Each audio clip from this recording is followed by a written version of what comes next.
Kabupaten Indramayu. Selama masa penjajahan tidak luput dari cengkraman ekspansi VOC yang menetapkan dirinya sebagai kekuatan ekonomi dan politik di Pulau Jawa. Perusahaan dagang Belanda ini telah menjadi kekuatan utama di perdagangan Asia sejak awal tahun 16.000-an. Tetapi pada abad ke-18 mulai mengembangkan minat untuk campur tangan dalam politik pribumi di Pulau Jawa demi meningkatkan kekuasaannya pada ekonomi lokal. Tidak heran di wilayah ini banyak terdapat peninggalan bangunan tua Belanda. Salah satunya adalah bangunan Gedong Duhur, terletak di Desa Panganjang, Kecamatan Sindang, Kabupaten Indramayu. Sebuah bangunan arsitektur Eropa berdiri megah. Bangunan khas dengan pilar-pilar tinggi yang berdiri sejak tahun 1901. Gedung Duhur ini dahulu kala digunakan sebagai tempat mobilitas pemerintah kolonial Belanda di Indramayu. Bangunan ini menjadi rumah dinas asisten residen Indramayu sejak tahun 1901. Namun sejak zaman kemerdekaan, bangunan ini diambil alih oleh TNI. Gedung artinya gedung dan Duhur artinya tinggi. Tak salah diberi nama tersebut karena struktur bangunannya memanglah tinggi.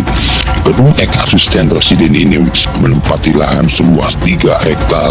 Selain bekas gedung asisten residen, di sini juga terdapat banyak sekali peninggalan Belanda seperti tilas penjara berukuran 5x6, asrama militer, Koninklijk Nederlands Indische Leger atau KNIL, tilas makam pemerintah Belanda, pelabuhan air raksasa, dan masih banyak lagi. Namun kondisi usang sangat nampak ketika menatap sudut bangunan. Kayu struktur bangunan telah lapuk, termakan rayap. Gedung yang mungkin awalnya berwarna putih berubah drastis menjadi putih kusam dan kotor. Kondisi tak jauh beda juga terlihat di bangunan bersejarah di sebelah Gedung Duhur.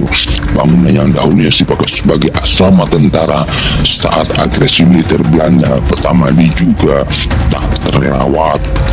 Kini bekas asrama ini dijadikan sebagai asrama TNI Kodim 0616 Indramayu, baik anggota yang masih aktif maupun yang sudah purnawirawan.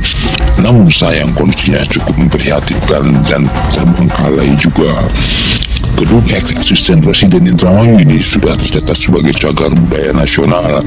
Hal ini menjadikan bukti sejarah bahwa Indramayu pernah dijadikan sebagai pusat pemerintahan zaman kolonial Belanda. Di sisi lain, pemandangan dan suasana malam berubah total. Aura magis sangat kental terasa, penuh dengan fenomena-fenomena gaib, baik penampakan maupun pendengaran. Konon dengan kondisi dan aura yang menyeramkan ini menarik perhatian banyak praktisi paranormal dan pemburu hantu. Tapi satu pun puas melakukannya. Konon konsekuensinya minimal mengalami muntah darah. Dengan alasan inilah tim Agus Samud dalam sebulan mendapat kesempatan untuk mengeksplor dan menarik benda pusaka di dalam gedung angker ini.